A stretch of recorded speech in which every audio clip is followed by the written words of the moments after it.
motivo del magnicidio de Benazir Bhutto, vamos a hacer un especial sobre el país de Pakistán.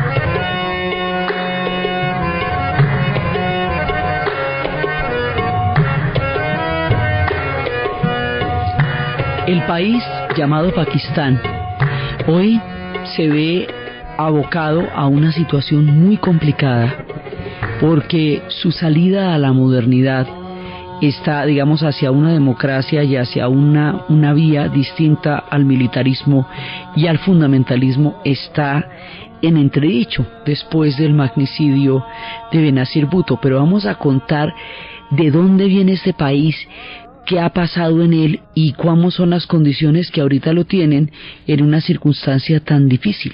La tierra como tal del país de Pakistán es muy antigua. Ellos tienen como 4.500 años de historia.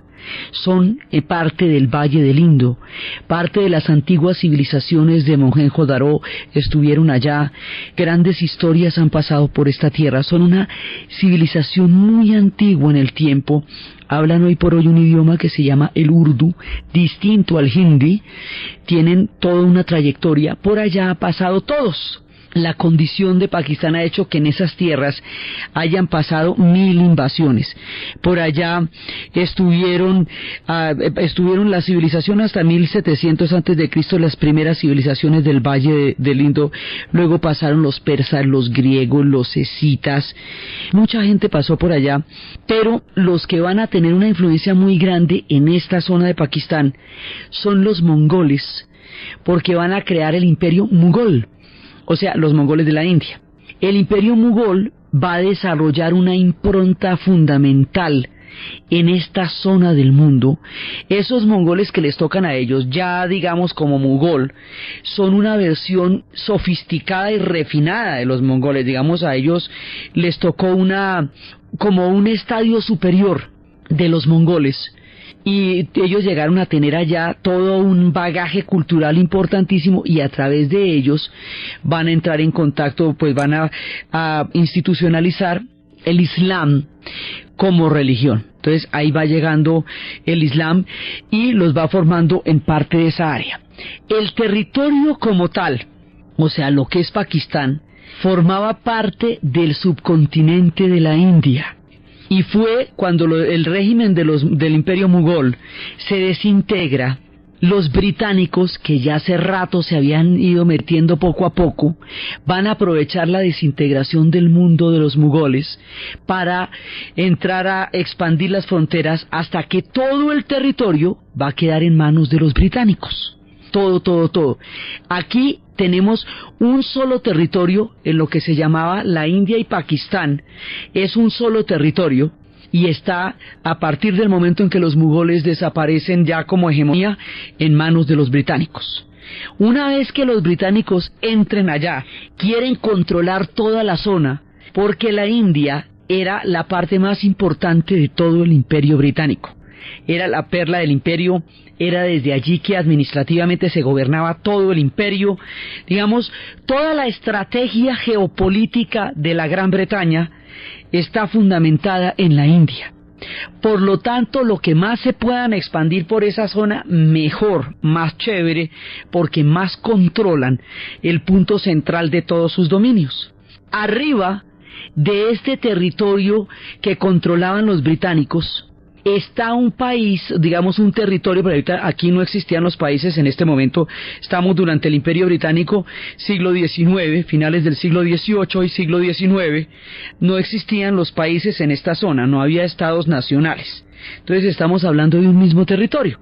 Entonces resulta que ahí, arriba, corresponde a un país que hoy conocemos con el nombre de Afganistán.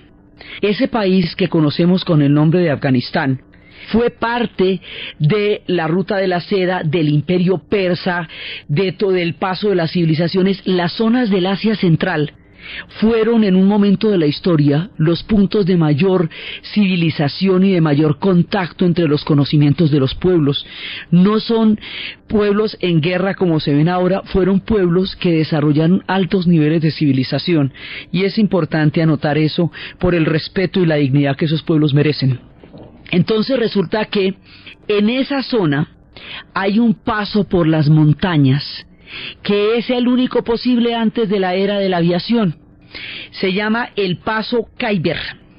El Paso Khyber es absolutamente definitivo, porque por allá tuvo que pasar Alejandro para hacer la vuelta hasta la India, no les digo, era el único punto. Las montañas en esa zona son casi inaccesibles, y ese es el único punto por donde se podían pasar las montañas. Eso no es por donde usted quiera, eso es por donde la naturaleza deje, y la naturaleza deja por el Paso Khyber. Por allá pasaba la ruta de la seda, por allá pasaban las porcelanas de la China, los artículos del Oriente Medio. Eso es lo que era el punto de todas las tradiciones. Como era tan importante el Paso Khyber, entonces los ingleses se quisieron apoderar de él, porque apoderándose del Paso Khyber quedaban en control de un área estratégica. Arriba de este país, Afganistán, o sea, este territorio de Afganistán, estaban 5 de las antiguas repúblicas, de los antiguos territorios que pertenecieron al Imperio zarista de los rusos y posteriormente a la Revolución de Octubre. Esos países son Tayikistán, Uzbekistán, Kazajistán, Kirguistán y Turkmenistán. Stan significa país, por eso se repite tanto. O sea, país de los tayikos, país de los uzbecos, país de los turcomanos, así. Entonces resulta que ese pedazo de territorio tan grande era parte del imperio zarista y había sido anexado por la misma época.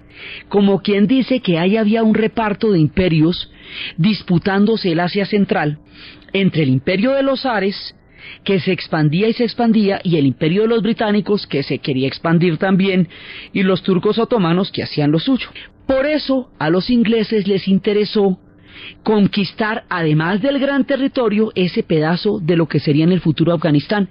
3 guerras hicieron con los afganos, todas las perdieron porque los afganos no se pueden derrotar. A ellos ese país lo pueden romper, pero no pueden dominar. Mira tú, que no se ha podido.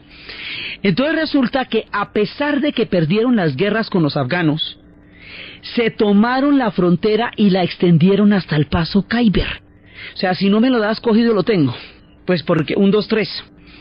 Entonces extendieron la frontera del dominio británico hasta el Paso Khyber, para que el Paso Khyber quedara del lado de los británicos y así hacerse a tan estratégico lugar en las montañas. Al hacer eso, rompieron en 2 un territorio que era una sola unidad. Es decir, lo que hoy corresponde a Pakistán y lo que hoy corresponde a Afganistán, que en esa época ni uno ni otro existían como estados, eran un mismo territorio. Y ahí había una tribu que se llamaban los Pashtuns. Ellos eran de un mismo lado. Luego, si usted parte eso por la mitad, pues los primos quedan en un lado y los otros primos quedan al otro, pero no dejan de ser primos porque les pongan una cerca por la mitad. Entonces, eso hace que esos territorios queden vinculados de una manera errática, o sea, violenta, por una situación que es colonial, límites de un paso para buscar que los rusos no sigan avanzando en esa zona, por un lado. Entonces así es que los británicos van a llegar hasta allá, hasta el Paso Khyber. Después, cuando llegue la independencia de la India, va a haber un problema muy complicado. En el momento de la independencia van a decir que los musulmanes no se sienten confiados en la India independiente, porque la mayoría es hindú. Entonces le dicen, pero miren, no hay problema, es que la India tiene una estructura religiosa donde cualquier forma de credo cabe. Ellos tienen 33 millones de dioses solamente para explicar qué tan infinita es la divinidad. Allá cabe todo. Si usted llega con los dioses únicos, lo ponen en el cuarto los dioses únicos. Si usted quiere verdad revelada, se le tiene la verdad revelada. Si usted llega con todo lo que usted quiera. El hinduismo es tan fuerte que finalmente asimila a cualquier otro.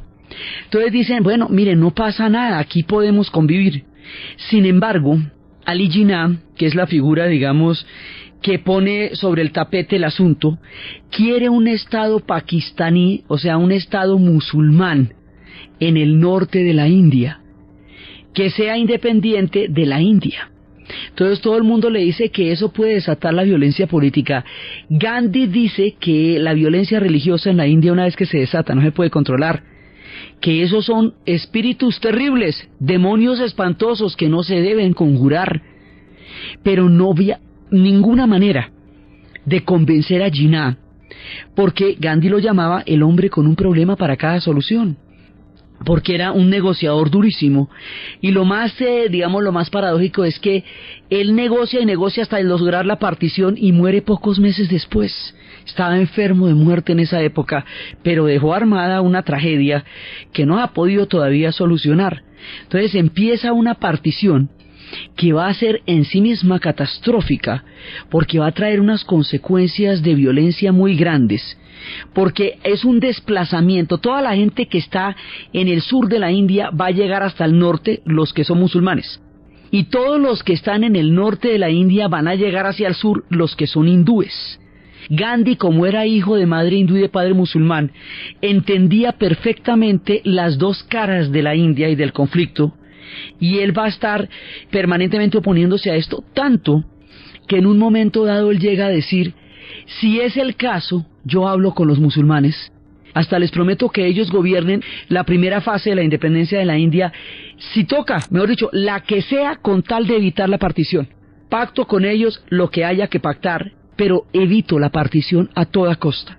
Cuando Gandhi toma esa decisión, cuando lo anuncia públicamente, es cuando lo matan. Y por eso es que lo matan. Y lo va a matar un hindú, porque el grado de polarización era tan terrible que un hindú prefirió matar al Mahatma, al alma grande del Mahatma, que permitir una negociación de cualquier naturaleza con los musulmanes. Y ahí desencadenan la tragedia de haber matado el alma más grande del siglo XX. Y en ese momento la guerra civil estaba desatada durante el tiempo de la movilización de un lado para otro, porque son 5 millones de personas moviéndose por ese territorio. Pero en el momento de la muerte, Gandhi ayunaba para impedir la violencia. En el momento de la muerte del Mahatma, es tan aterrador, lo que ha pasado, el magnicidio es tan duro, que inmediatamente paran la violencia en la India por vergüenza, porque no quieren llevar sobre sus hombros el peso tan terrible del alma del Mahatma.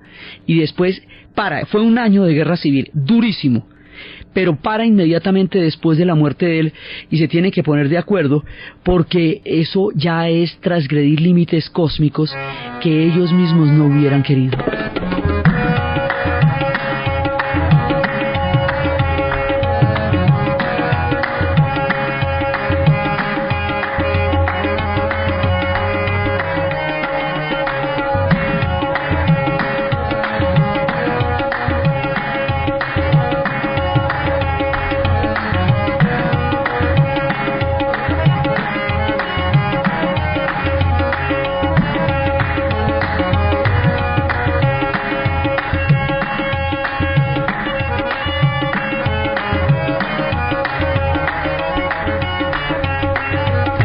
Como la partición no se pudo impedir y no se pudieron poner de acuerdo hindúes y musulmanes sobre los límites de cómo se iba a partir la India, decidieron llamar a 3 ingleses que nunca hubieran estado en la India, que fueran a Pinochito y la partieran, porque si no se pueden poner de acuerdo. Ellos la partieron como a Pinochito, mejor dicho, sin este para lado y este lado para el otro. Al partirla de esa manera, las ambulancias quedaron en un lado, los hospitales en el otro, las estaciones de policía quedaron en la India, los otros quedaron en Pakistán. Aquello quedó manga por hombro, pero sobre todo un estado que se llama el Punjab, habitado por un pueblo que se llaman los Sikhs, mezcla de hindúes y musulmanes inspirados por el Gurú Nanak, que cuando había muerto no sabían si cremarlo o enterrarlo como a los musulmanes. Él dijo que le pusieran rosas antes de morir al lado y las flores que amanecieran más frescas, así lo enterrarían. Y al otro día ambas flores estaban iguales de frescas y el cuerpo había desaparecido. Y así el Gurú Nanak unió a hindúes y a musulmanes con los Sikhs. Estos Sikhs no les contaron de la partición y fue sobre su territorio. Eso es lo que va a producir que ellos entren en una guerra permanente, y Punjab era el estado más rico. A ellos habían coexistido durante siglos con todo el mundo, pero la partición los pone en una situación, en un quiebre histórico complicado. Está el Punjab. Por el otro lado, la hermosa Cachemira, de la que hemos hablado muchas veces, que era el gran veraneo precioso del Imperio Mogol, que fue donde Shiva le dio a Parvati el secreto de la inmortalidad. Fueron, digamos, lugares sagrados para el hinduismo y para el islam. Va a quedar del lado de la India, pero tiene un 90% de población musulmana, porque era el lugar de mayor importancia del Imperio Mogol. Los pakistaníes querían la Cachemira y la mayor parte de los musulmanes está allá, pero la Cachemira está en manos de la India, y para la India es fundamental la Cachemira, así que no la van a entregar. Ahí hay un motivo de guerra. Entonces la partición produce una serie de guerras por límites que no se van a poder solucionar, y deja a la nueva nación en una situación de conflicto con la India desde el momento en que van a nacer. Pakistán significa país de los puros, es decir, es un proyecto religioso, es un proyecto islámico desde el principio, en oposición a la diversidad religiosa de la India. Este Pakistán queda a 1000 y pico de kilómetros de otro Pakistán, o sea, fundaron una misma nación en dos territorios, Pakistán Oriental y Pakistán Occidental. El Pakistán Oriental queda en la zona de Bengala, y lo conocimos como Bangladesh, pero eso es después, y el otro Pakistán es Pakistán. Entonces, a 1500 kilómetros de distancia por entre el suelo de la India, eso no es viable. No se puede mandar una postalita, no se puede mandar cualquier cosa, porque una orden atravesando toda la India, como no es viable, va a ser una gran revolución de independencia en 1971, y entonces la India los apoya, además porque ellos son bengalíes. Esos de ese Pakistán Oriental son mucho más bengalíes que propiamente, se parecen más a los hindúes, digámoslo así. Entonces los hindúes los apoyan, Pakistán entra en guerra con ellos, se produce una hambruna, y de esa hambruna y de esa guerra va a salir un nuevo país que se llama Bangladesh. La República de Bangladesh era el antiguo Pakistán Oriental. En 1971, ahí fue cuando George Harrison les hizo un concierto, el primer concierto de beneficencia en la historia del rock, a favor de una causa, cuando Ravi Shankar le pidió que los ayudara. Y él los ayudó, y eso fue el concierto para Bangladesh. Bueno, ahí empieza Bangladesh. Entonces, eso queda con un destino independiente. Pakistán sigue con problemas con la India. La India va a adoptar un modelo de tercer mundo, un modelo, digamos, un modelo nuevo, el de los países no alineados. La India se va a unir con Yugoslavia y con Egipto y con Indonesia para formar a los no alineados, para tratar de evitar la bipolaridad de la Guerra Fría. Este proyecto inquieta a los Estados Unidos cuando ya es la era de la Guerra Fría, razón por la cual Estados Unidos de ahí en adelante va a apoyar a Pakistán. Al apoyar a Pakistán, lo meten en la Guerra Fría inmediatamente como un contrapeso contra la India. Quiere decir que a Pakistán le van a dar armas todo el tiempo. Pero resulta que a partir de este momento, ese proyecto que originalmente es religioso se va volviendo un proyecto militar. Y es sobre el ejército y el armamento permanente que les están dando que ese país se sostiene, más que sobre un modelo político o sobre un modelo religioso propiamente dicho, aunque el modelo religioso es el origen de ese pueblo. De ahí para adelante se van a cascar con la India cada ratico. Pues hay un montón de guerras durante todo el tiempo con la India, y entre una y otra empezarán a desarrollar un armamento nuclear, que es una parte complicada del tema. India y Pakistán tienen armamento nuclear. Entonces eso hace que sea harto que no se quieran. Por un lado, pasa toda la Guerra Fría y ellos siguen ahí en este tire y afloja, siempre con sus conflictos, siempre metidos en la mitad, y la geopolítica alimentando los conflictos. La situación estratégica de Pakistán hace que sean parte, lo mismo que Afganistán hace que sean parte de todos los conflictos que se estén dando en la zona, porque están en un punto demasiado importante. Entonces, por un lado, va pasando toda la época de la Guerra Fría, lo que los va a fortalecer militarmente a ellos. Al final de la Guerra Fría, viene un hecho que va a determinar la historia de los pakistaníes y de los afganos.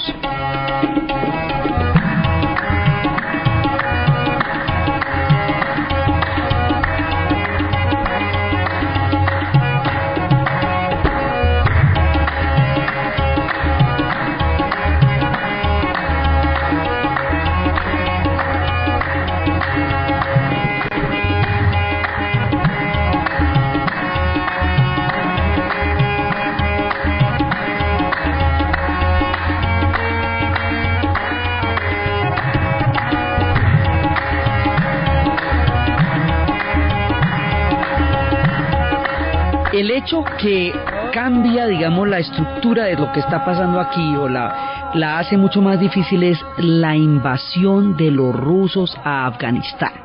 Cuando los soviéticos invaden Afganistán, van a armar un problemonón que todavía no se ha resuelto. Los soviéticos invaden Afganistán para evitar que el Islam de los afganos prenda la fe religiosa en esas 5 repúblicas islámicas que quedan dentro de la Unión Soviética, que son las que les digo del Asia Central: Tayikistán, Uzbekistán, Turkmenistán, Kirguisia y Kazajistán. Entonces, para evitar que, digamos, que este espíritu de la religión entre en un país comunista, ateo, no confesional que ha perseguido las religiones, se meten a Afganistán, pero ellos se meten a perseguir al Islam. O sea, atacan la mezquita, atacan el culto, atacan las madrazas, atacan la civilización islámica. El ataque de los soviéticos a la civilización islámica genera una reacción profunda, y esa reacción profunda se expresa a través de unos estudiantes jóvenes de teología que van a entrar en un grado de fanatismo por la pesadez, porque los soviéticos hicieron todas las barbaridades del mundo, echaron armas químicas, juguetes envenenados, no, ustedes no se imaginan el horror que hicieron, y nunca los pudieron dominar. Por el contrario, la invasión a Afganistán sería una de las causas de la caída de la Unión Soviética. Se metieron allá y se pegaron la encartada y no podían salir de ahí. Hicieron todas las maldades del mundo, porque esto sin vigilancia, ni derechos humanos, ni prensa, solo ellos saben las cosas tan terribles que hicieron allá. Pero esto fanatizó a la población porque fue terrible, y de esa reacción de bronca va a salir de la etnia pastún que compartimos entre Pakistán y Afganistán, que era la misma pero que queda separada por el paso Khyber, que no significa que sean 2 naciones diferentes, sino que ahí hay límites coloniales que ellos no trazaron. Los límites artificiales generan mucho lío, porque usted no deja de tener primos y hermanos porque vayan a vivir en otra ciudad distinta a la que usted vive. Eso no elimina los parentescos, solamente le pone un poquito más camello para llegar allá. Cuando usted pone un límite artificial, rompe estructuras que de todas maneras son una sola. Entonces, cuando empieza esto, como estamos en los finales de la Guerra Fría, de la etnia pastún va a salir una reacción. Esto es una característica de las madrazas, una reacción contra los soviéticos que se llamarán los talibanes. ¿Sí? No todos los pastún son talibanes, y eso siempre hay que repetirlo. No es sinónimo de ser pastún ser talibán, pero es de esa etnia que ocupa la mayoría de estos 2 territorios, de donde va a salir la reacción de los pastuns. Entonces, como estamos a finales de la Guerra Fría, pues los Estados Unidos, ni corto ni perezoso, va a apoyar a los talibanes con tal de hacerle zanja, de correr en la butaca a los soviéticos, ¿cierto? Pues se está acabando la Guerra Fría. Cuando pasa eso, les van a dar armas, muchas armas, y es lo que Rambo 3 va a ir a hacer allá, a jugar con los afganos a las cabras y a decir que ojalá su país lo quisiera y todo, porque como ¿para qué se va Rambo a Afganistán? ¿No queda muy lejos? Pues a esta vuelta que les comento. Entonces, ahí arman a los talibanes, léase Frankenstein, el monstruo que ellos mismos armaron es el que los tiene todavía en jaque en el mundo. Entonces, el gobierno de Pakistán también apoya a los talibanes, porque es un aliado de los Estados Unidos, porque son sus compadres también, ¿no es que es la misma etnia? Y el gobierno de Afganistán tiene sus ires y venires. Mientras tanto, la estructura militar se ha hecho cada vez más fuerte. Va a surgir la figura del padre de Benazir, de Ali Bhutto, y Ali Bhutto va a ser depuesto por un golpe de estado y luego lo van a ejecutar. Es decir, hay unos intentos de escapar a esta línea de poder militar que ha caracterizado al Pakistán, y cada vez que los hacen, los han aplastado. Entonces, al matar al papá de Benazir, ella queda como la, digamos, frente al Partido Popular, que es el de ellos, ella queda como la líder natural. Esta mujer nació en una familia muy acomodada, estudió en Oxford, estudió en Harvard, era una mujer absolutamente preparada, con un bagaje, un conocimiento y una talla de líder enorme. Y ella queda, digamos, como heredera de la causa de su padre, la lidera y le va a dar una nueva fuerza al partido, que lo que la va a llevar al poder a ella también más adelante, en el 88. Entonces va pasando todo este lío simultáneamente, y mientras tanto se van armando los talibanes. Cuando estalla la revolución islámica en Irán, ahí hay un fundamentalismo chiita. Y como todo el resto son sunitas, la idea de que este fundamentalismo chiita contagie todas las sociedades del Islam, donde hay minorías chiitas, no le gusta a nadie. Y entonces Irán, por un lado, amenaza a los sunitas, que son el resto de los musulmanes, y por el otro lado amenaza a los occidentales, porque las historias de traiciones y de horrores que tienen los iraníes los hacen ser profundamente antioccidentales. Esa es la revolución que no le conviene a nadie. Entonces, en ese momento es cuando apoyan a Saddam Hussein para tratar de que acabe con la revolución, y finalmente no logran ni una cosa ni otra. Mientras tanto, como los trabajadores que Arabia Saudita contrata para ir a trabajar en Arabia son pakistaníes, estos pakistaníes van a llegar allá y van a empezar a desarrollar un fundamentalismo, es una corriente extrema sunita, para hacerle, para hacerle frente a la fuerza de la revolución islámica chiita. Y eso se va a desarrollar en la Arabia Saudí, y eso mezcla afganos y pakistaníes, porque van a ser trabajadores de allá. Ese es, digamos, de ahí es donde se va a formar de lo que va a ser después el Al-Qaeda. Entonces, esto, digamos, todo está interrelacionado. Por eso lo que pasa en Pakistán afecta a toda la región. Entonces, está el lío con los soviéticos. Cuando los soviéticos se van, ya derrotados con la cola entre las patas, los gringos dejan solos a los afganos. Después de que les dieron todas las armas, los dejan solos, y Afganistán se hunde. Y en el hundimiento de Afganistán, solos y abandonados, llenos de armas, de tanques viejos, hecho una chamba eso, solo huecos, los talibanes se toman el poder. Entonces, así es que, digamos, en el vacío que quedó, cuando se van los soviéticos y los gringos pierden interés en el tema, es donde van a subir los talibanes. Entonces, esto no va a tener problema hasta que las fuerzas de la coalición toquen la Arabia Saudita. Cuando tocan la Arabia Saudita, cuando las fuerzas de la coalición en la primera guerra del Golfo se meten en Arabia Saudita, en ese momento se considera que han profanado la tierra del profeta, porque toda Arabia Saudita es el centro donde salieron los 5 califas sunitas y todo eso, y eso hace que los antiguos aliados de los saudíes ahora se vayan a convertir en una fuerza que se ha expandido por todas partes, que es el Al-Qaeda.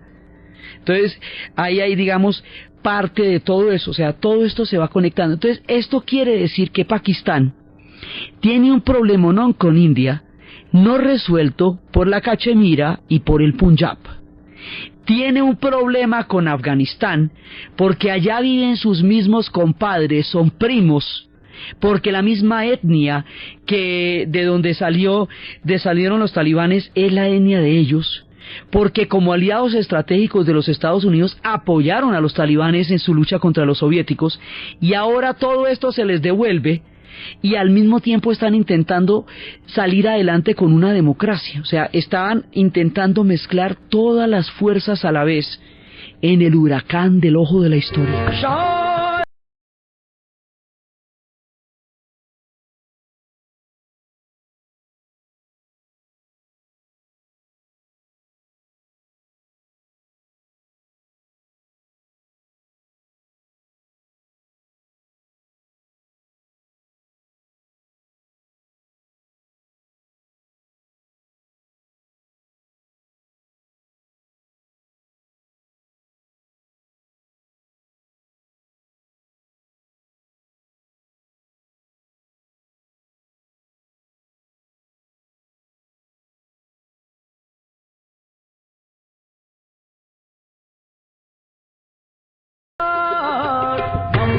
Esto que estamos oyendo se llama Nusrat Fateh Ali Khan. Es un músico pakistaní de una profunda espiritualidad que canta al sufismo y canta los profundos espíritus de su tierra. Entonces resulta que los pakistaníes quedan por la vida de todo lo que les acabo de contar metidos en un montón de círculos. Un círculo los hace parte de la historia de la India, porque eran parte de la India hasta el momento en que se rompieron esos dos estados. Otro círculo los hace parte de los afganos, porque eran parte del mundo de los afganos hasta que corrieron el paso Khyber. Otro círculo los hace parte de los Estados Unidos porque fueron sus aliados primero en la Guerra Fría y luego van a ser los aliados en la posguerra fría. Digamos, después no les paran bolas hasta cuando venga lo del 11 de septiembre, entonces ahí, en ese momento otra vez, vuelve a reactivarse la importancia estratégica del Pakistán, después de que va precisamente por su cercanía con los afganos. Entonces, ellos están en un punto entre la India y el Asia Central, y eso es lo que los hace tan supremamente estratégicos. Entonces empieza todo este lío, ahora ya con los talibanes armándose. Por el otro lado, Benazir va a llegar al poder a nivel interno y va a ser, ella es como una especie de Indira para los pakistaníes, de Indira Gandhi.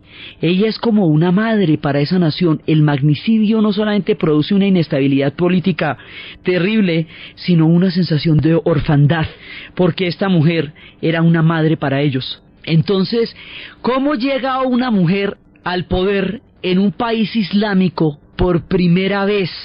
En el Asia, además, en un país islámico, y todas estas cosas eran casi imposibles, porque ella era la hija de Ali Bhutto y ella continúa la causa de su padre, y el Partido Popular la nombra líder a ella para seguir existiendo, de una manera análoga como ahora nombrar un líder a su hijo, que solo tiene 19 años, pero que va a tener quien lo guíe hasta que ya esté en edad de gobernar. Es decir, toma las banderas de su padre asesinado. Ella es una mujer muy capaz, es una mujer que tiene todas las preparaciones, era un personaje realmente importante, además muy carismática.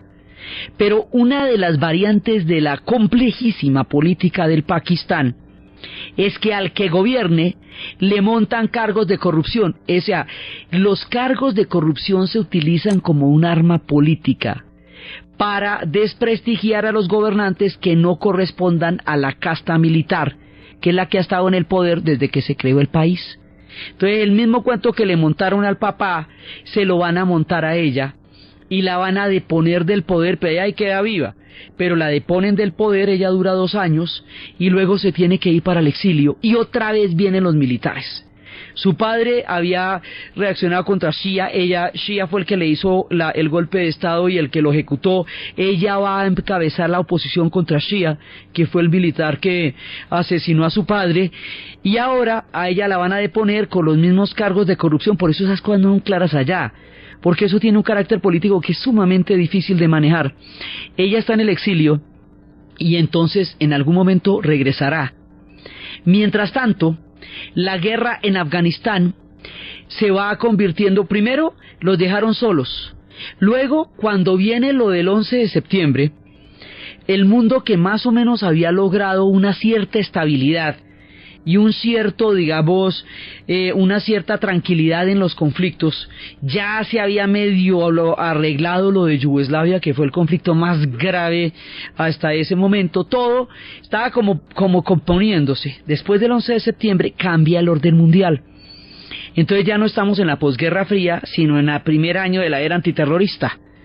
Y en la era antiterrorista, Pakistán cumple un papel importantísimo, porque se convierte en el, digamos, en el punto sobre el cual se puede apoyar Estados Unidos en su lucha contra los talibanes en Afganistán. Lo que hace que el presidente de Pakistán, por un lado, sea un aliado incondicional de los Estados Unidos, entre otras cosas porque ese poder militar los Estados Unidos lo alimentan a nivel de armas, y lo hace, digamos, lo que hace Musharraf también es convertirse en jefe del ejército y en jefe del país, lo cual es controlar todo el poder, porque el ejército es el que controla el país. Entonces, si usted además de jefe del ejército es presidente, pues ya es todo a la vez. Entonces, se da la contradicción de que este tipo es el aliado fundamental de los Estados Unidos en la guerra contra Afganistán, pero una parte importantísima de su población es de la misma etnia de los pashtuns afganos. Entonces, hay quienes consideran que este proyecto ya ha traicionado lo religioso y se ha convertido en aliado de sus enemigos, y por eso hay unas fracciones fundamentalistas miedosas en el Pakistán, apoyadas desde donde están los primos, los afganos. ¿Sí pilla? O sea, los afganos y los pakistaníes, que son primos porque son pashtuns. Eso tiene muchas más etnias. O sea, hay mucha más gente, hay beluches, hay gente de todos lados, pero estos son lo que tienen en común, ¿sí? Ahí hay mucha diversidad de pueblos también entre los afganos. Hay tayikos, hay uzbecos, hay de todos los demás combos que fueron los que habían hecho la Alianza Norte con los Estados Unidos para derrotar a los talibanes. Pero lo que tienen en común son la etnia pashtun. Entonces, hay quienes consideran que la posición de Musharraf de apoyo a los Estados Unidos es una traición al proyecto religioso y del Islam, que es, digamos, lo que las fracciones fundamentalistas están tratando de imponer, ¿sí? Y por eso lo atacan tanto. El tipo, por un lado, tiene que responderle a la alianza a los Estados Unidos porque está ahí por ellos, y por el otro lado tiene que evitar que se le parte el país por las fuerzas extremas que están, digamos, alborotando el parche religioso en Pakistán. Por un lado, la figura de Benazir Bhutto mostraba una salida, una manera de seguir siendo parte de la alianza con los Estados Unidos, pero hacia una democracia. La diferencia es que Benazir Bhutto tenía una posición occidentalizante, pero una posición demócrata.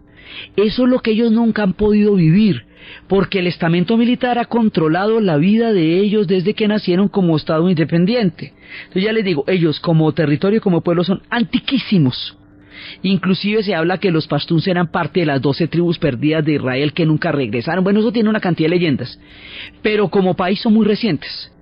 Entonces, la idea era que Benazir representaba el carisma, la universalidad, la democracia, una manera de darle una salida, un puente con Occidente que no fuera dictatorial, porque Musharraf es una figura muy odiada y es una figura que genera mucha resistencia entre su propio pueblo. Entonces la idea era establecer a alguien que fuera un puente entre Oriente y Occidente en la región, y que trajera un ejercicio democrático del poder, y que desmontara esta dictadura que tiene suspendidos todos los derechos políticos y todo eso.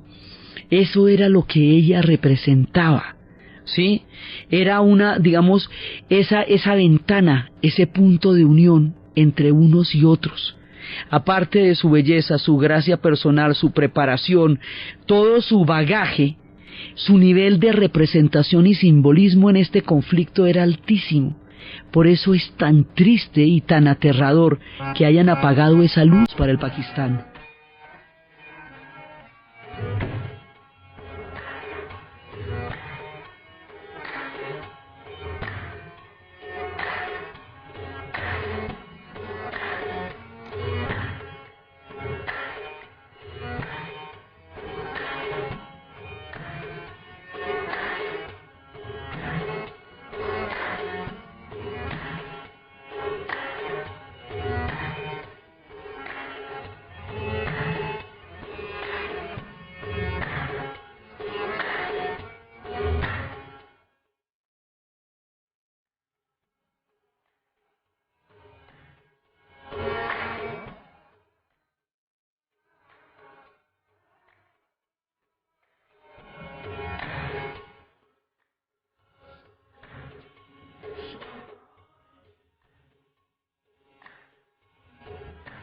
Entonces, ¿cuál es el cuento de los pakistaníes ahora? Tienen que lograr fundamentalmente que no los arrastre a Afganistán en su guerra. Es decir, que los talibanes no aprovechen el vacío de poder o el caos de la situación para coger fuerza dentro de Pakistán, porque ellos tienen que mantenerse alejados de la guerra que Afganistán en este momento está teniendo contra, dentro de sí misma. O sea, primero, por el otro lado, después del 11 de septiembre invadieron Afganistán, sacaron a los talibanes del poder, pero no lograron ni dominar el país, ni democratizar el país, ni derrotar completamente a los talibanes. Los talibanes en un principio se fueron, pero después se vinieron reactivando y ahora tienen en una situación que no logra resolverse. A los ingleses, que son los que son la mayoría que están allá, son los ingleses, cuarta guerra de los ingleses contra los afganos en todas sus modalidades, sean o no imperio, ¿sí? Y todavía no la van ganando ni de lejos. Y allá todavía están los Estados Unidos y allá está todo el mundo, pero eso no logra estabilizarse de ninguna manera y la población sigue sufriendo parejito lo mismo que había sufrido durante las otras invasiones. La idea es que esa situación caótica que tiene Afganistán en tanto tiempo en un limbo no arrastre a Pakistán, ¿sí? O sea, lo primero que ellos tienen que hacer es alejarse de la candela, porque si no eso se vuelve un agujero negro que se los traga a ellos, y lo que han visto con respecto a los afganos es que de ahí no se sale con facilidad. Llevan mucho tiempo tratando de resolver la situación y aún no han encontrado una solución. Primero. Segundo, Musharraf tiene que demostrar como aliado de la guerra antiterrorista que él puede controlar el terrorismo. Un atentado del tamaño del que pasó contra Benazir Bhutto dice que él y su ejército no pueden controlar físicamente el territorio. El ejército tampoco está todo con él. Ahí hay fracciones que están con los extremistas y hay fracciones que también están con las otras tendencias. Tampoco es que él controle todo el ejército. Estamos tratando de crear una democracia allá. Hay otro líder que también volvió del exilio, que también estaba, no era aliado de Benazir, pero también estaban en el juego electoral. Pakistán tiene que demostrar que es capaz de hacer unas elecciones, respetarlas y poder convivir en una democracia. O sea, tiene que haber una transición de la dictadura militar. Ya las presiones sobre Musharraf hicieron que renunciara a la jefatura del ejército, quedara siendo solamente presidente. Le están pidiendo que respete la legalidad, porque él arrestó un poco de jueces y desconoció un poco de procedimientos institucionales muy queridos para los pakistaníes, motivo por el cual los abogados lo estuvieron haciendo un poco de huelgas durante los meses pasados. Él tiene que demostrar, hay que fortalecer institucionalmente a este país de una manera urgente, porque si no, se lo tragan las fuerzas del extremismo. Ese es el peligro que tienen. Entonces hay que hacer unas elecciones boniticas, bien hechas, limpias, transparentes, y aceptar el resultado de esas elecciones, cualquiera que sea, para que esto tenga, una salida. Esas elecciones que se iban a celebrar el 12 de enero se aplazaron porque las condiciones ahorita están alteradísimas. Pero se tiene que hacer, y se tiene que hacer a lo bien. El tema de haber asesinado a Benazir Bhutto era como cuando un país al fin tiene un chance y se lo quitan. Es tan doloroso, es tan amargo, es tan triste, porque ellos ya casito la tenían. No estaba fácil, la sola regresada de ella ya implicó un atentado gigantesco donde murió mucha gente, cosa que a ella la afectó mucho. Su situación era increíblemente frágil, no la podían proteger, y entonces volvemos al tema: si el tipo es el que gobierna, ¿por qué no la puede proteger? ¿Por qué no puede garantizar la paz en el territorio? ¿Será que no es todo eso lo que gobierna? Si no es todo eso lo que gobierna, entonces ¿quién es el que está gobernando? Lo que deja son unas dudas muy grandes sobre cuáles son las fuerzas que están moviendo los hilos del Pakistán, y allá en materia de fuerzas oscuras hay las que usted quiera, porque las facciones extremas son muchas. Son de diferentes, unos son de un lado, otros son del otro, unos son los sunitas extremos, todo lo que usted quiera, pero allá hay de todo como en botica, y el tema del Afganistán al lado no le ayuda, es lo que más lo complica. Entonces, ahorita no tienen líos con la India porque, bueno, tampoco se puede todo al tiempo. Sí, pero el lío con la India no está solucionado ni de lejos. Cada ratico se le alborota la rabia con los hindúes y vuelven y se agarran. En estos días han estado mejor. Hubo hasta un campeonato de cricket. En los últimos 4 años han estado en unas condiciones bastante estables. Pero ahí no se ha arreglado nada. Quiere decir que en este momento no se pueden agarrar con los hindúes porque no hay cuerpo que aguante. O sea, como las fronteras del Pakistán están rodeadas de los conflictos, entonces hay veces se les quema por un lado o hay veces se les quema por el otro. Entonces todo el tiempo se les quemaba con la India hasta que eso ya lo tienen en bajo, pero entonces se les alborotó el parche por el lado de los afganos porque la guerra está todavía en un punto muy grave en Afganistán. Y el asesinato de Benazir Bhutto lo que hace es que hunde más al país en los conflictos. Eso, digamos, eso es lo que significa. Era un asesinato estratégico para desestabilizar todo el país y ponerlo en una situación de vacío y de limbo. Aparte de la figura maravillosa de ella, esto tenía un móvil político clarísimo, que era desestabilizar el Pakistán y ponerlo en un jaque. ¿A quién le puede convenir eso? Bueno, eso son muchas cosas muy complicadas. Los afganos pueden querer que se desestabilicen las fracciones extremistas de los afganos. Pues los afganos son muchos y muy distintos, y hay gente que no quiere esa guerra. Pueden querer desestabilizar eso porque eso le permitiría el avance a las facciones extremas y a los talibanes sobre Pakistán. Eso puede ser una. Muchas cosas se barajan en torno a un magnicidio, como siempre sucede, y en torno a de tan profundas consecuencias. Ellos todavía tienen la posibilidad en las elecciones.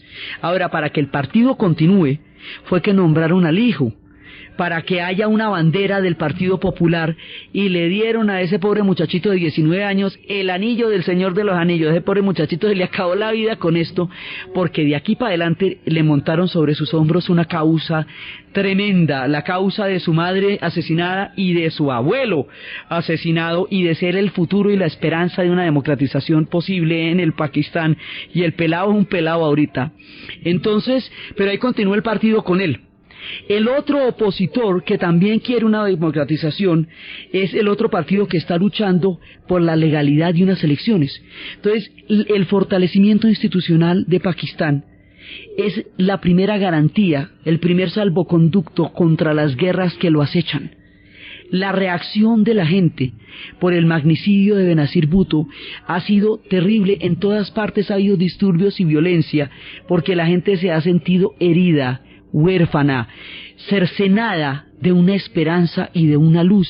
Es un hecho absolutamente trágico en todo sentido, hasta por toda esa figura maravillosa de ella y por el destino de ese país. Entonces ahora están tratando de jugársela el todo por el todo. Tal vez uno de los momentos más duros en una historia muy dura que es la que ha tenido Pakistán, un pueblo que tiene una historia de una herencia espiritual profunda, un pueblo que tiene una diversidad cultural enorme, que tiene una música maravillosa, que tiene una comida deliciosa, un pueblo que tiene muchas virtudes y muchos dones, y una historia difícil porque la geopolítica está centrada en esa zona en este momento. Entonces ellos están tratando de salir adelante, primero institucionalmente a través de las elecciones.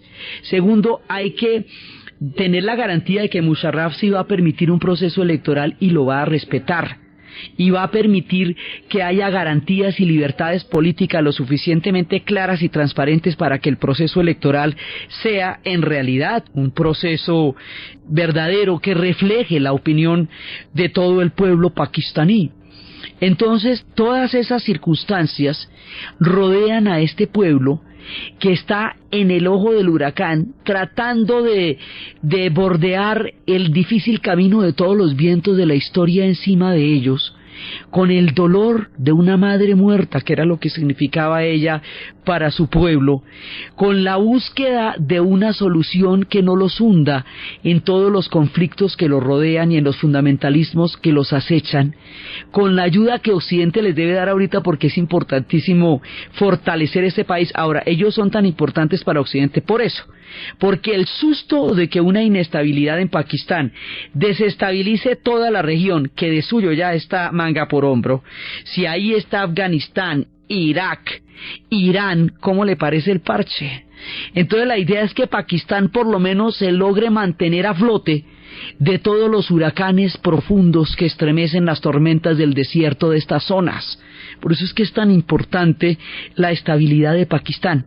Por eso, por lo que supone el increíble reto que ellos tienen para salir adelante institucionalmente como pueblo, por el dolor que para ellos supone la pérdida de una madre, por la importancia que para el mundo tiene el frágil destino de esta gente, por todas las historias que ellos han vivido, por su cercanía y su parentesco con la India, por su antigua civilización, por los miles de años que han poblado el planeta ellos en el Valle del Indo, por la exquisitez de la cultura, por la cantidad de gente que ha salido en todos estos años de conflicto. Hay una gran cantidad de gente en el exilio, en todas partes hay pakistaníes, porque ha sido muy dura su historia.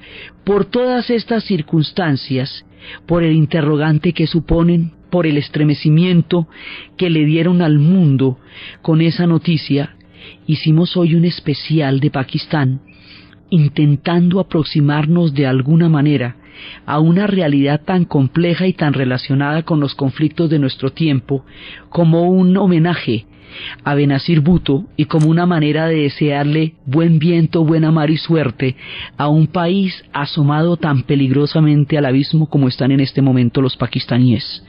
Entonces, desde los espacios de la incertidumbre de la historia, desde el dolor de una madre muerta en la figura luminosa de Benazir Bhutto, desde la esperanza de un pueblo tratando de encontrar su camino entre las tormentas del desierto y los huracanes de la historia, en la narración Diana Uribe, en la producción Ernesto Díaz, y para ustedes feliz fin de semana.